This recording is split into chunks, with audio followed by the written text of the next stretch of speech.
किया है, इसलिए वो मेरिट लिस्ट जारी करने जा रही है। तो मुझे नहीं लगता कि कोर्ट इस पे कोई आपत्ति जाहिर करेगी या कोर्ट रोक लगाएगी मेरिट लिस्ट जारी करने पे।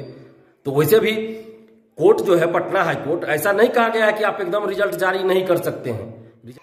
नमस्कार दोस्तों, मैं दिलीप कुमार।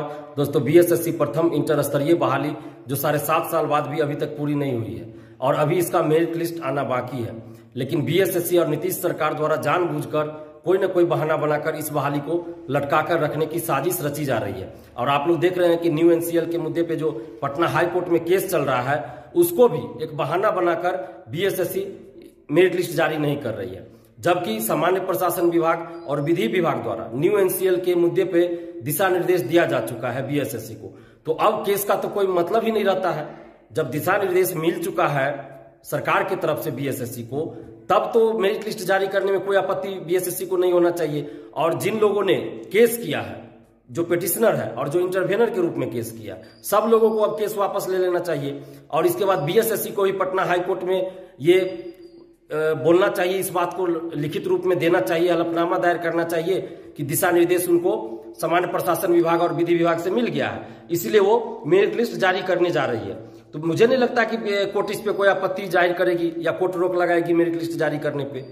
तो वैसे भी कोर्ट जो है, पटना हाई कोर्ट, ऐसा नहीं कहा गया है कि आप एकदम रिजल्ट जारी नहीं कर सकते हैं।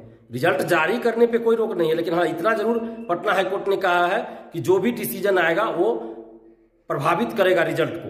तो दोनों दो चीज हो जाता है। आप वो प्रभावित किसको करेगा? न्यू एनसीएल, ओल्ड एनसीएल वाले को प्रभावित करेगा जो जजमेंट आएगा। लेकिन अब तो उसकी भी नौबत नहीं आएगी, क्योंकि जब सामान्य प्रशासन विभाग और विधि विभाग ने, यानी कि बिहार सरकार ने बीएसएससी को दिशा निर्देश दे दिया है न्यू एनसीएल के मुद्दे पे, तो अब तो केस चलने का कोई इशू ही नहीं रहा, कोई मुद्दा ही नहीं रहा कि पटना हाई कोर्ट में केस चले। तो अब तो सबको चाहिए, बीएसएससी को चाहिए, इंटरवेनर जो है उसको चाहिए, और जो पिटिशनर है जो पहले केस किए थे उन लोगों को सबको चाहिए कि केस वापस ले ले। और बीएसएससी को भी चाहिए कि पटना हाई कोर्ट में जाके अपने तरफ से वो हलफनामा दायर करे इन सब चीजों को लेकर और मेरिट लिस्ट जारी कर दे।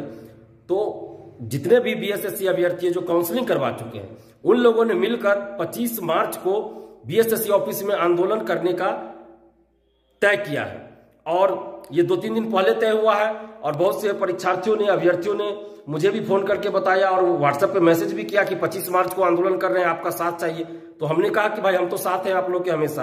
और पहले भी फरवरी में भी हमने कहा था, मार्च में भी फर्स्ट वीक में, और होली से पहले भी बहुत से लोग फोन कर रहे थे कि क्या आंदोलन करेंगे तो आप साथ दीजिएगा।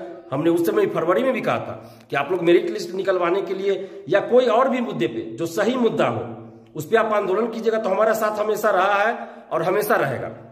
लेकिन फरवरी में और मार्च फर्स्ट वीक में आंदोलन के लिए सभी लोग तैयार नहीं हुए थे, लेकिन 25 मार्च को आंदोलन के लिए सभी लोग तैयार हैं। और ये डेट आप लोगों ने ही, बीएसएससी अभ्यर्थियों ने ही तय किया है और आप लोगों ने ही 25 मार्च को आंदोलन करने का निर्णय लिया। हम आप लोग के आंदोलन का समर्थन कर रहे हैं और 25 मार्च को हम भी आंदोलन में आएंगे सुबह 11 बजे। निश्चित रूप से हम भी वहां मौजूद रहेंगे। तो ये आंदोलन आप लोग का है, आपके हक और अधिकार की लड़ाई है।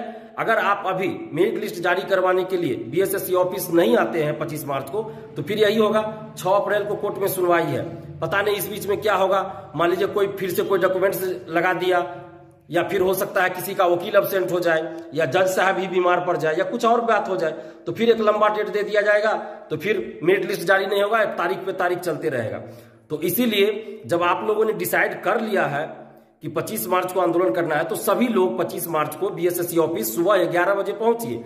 ऐसा मत समझिए कि चलो कोई तो जा रहा है हम घर बैठे रहते हैं। तो फिर क्या होगा, आपको इससे परेशानी होगी और संख्या कम रहेगी, तो बीएसएससी और सरकार पे कोई दबाव नहीं बनेगा, फिर तारीख पे तारीख कोर्ट में चलता रहेगा। और अगर 25 मार्च को सभी लोग सुबह 11 बजे पहुंचते हैं बीएसएससी ऑफिस, तो सरकार पे और बीएसएससी पे एक दबाव बनेगा और उसका असर क्या होगा कि बीएसएससी जल्द से जल्द मेरिट लिस्ट जारी करेगी और कोर्ट में भी जल्द से जल्द इस समस्या का जो समाधान होना चाहिए उसका वो रास्ता ढूंढेगी बीएसएससी भी, और हलफनामा दायर करेगी। और 6 अप्रैल से पहले भी मेरिट लिस्ट जारी हो सकता है। गेंद अब बीएसएससी के पाले में है, तो बीएसएससी पे दबाव बनाना जरूरी है। और जब आप लोगों ने खुद ही डिसाइड किया है तो आप लोग को तो आना ही चाहिए। और 25 मार्च को सुबह 11 बजे बीएसएससी ऑफिस, जितने भी आप लोग बीएसएससी अभ्यर्थी है सभी लोग पहुंचिए। मैं भी वहां पहुंच रहा हूं सुबह 11 बजे, और मैं आप लोगों के साथ पहले भी था, अभी भी हूं और आगे भी आप लोग के साथ रहूंगा।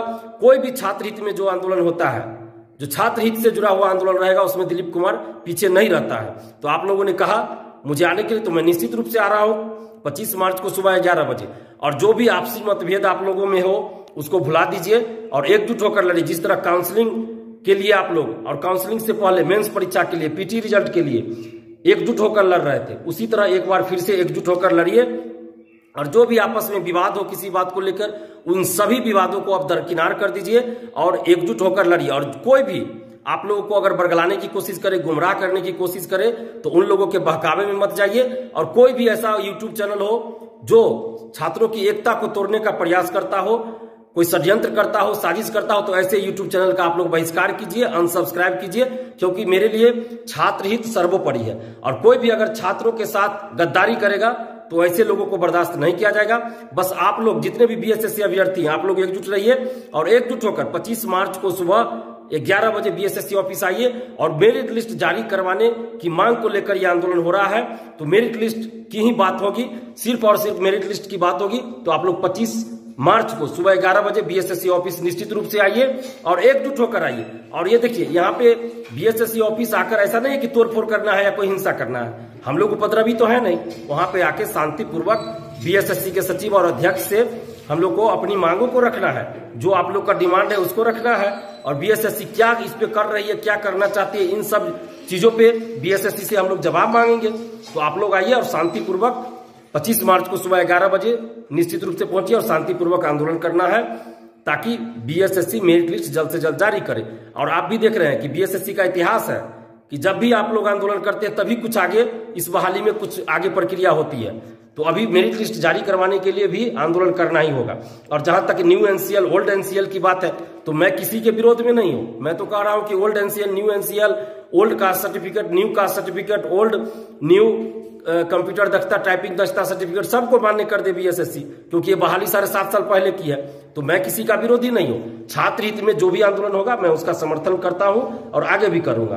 तो आप लोगों से अंततः फिर यही आग्रह कर रहा हूं, अपील कर रहा हूं कि आप सभी लोग सारे मतभेद को भुलाकर 25 मार्च को सुबह 11 बजे बीएसएससी ऑफिस पहुंचिए और मेरिट लिस्ट जारी करवाने की मांग कीजिए। धन्यवाद। जय हिंद।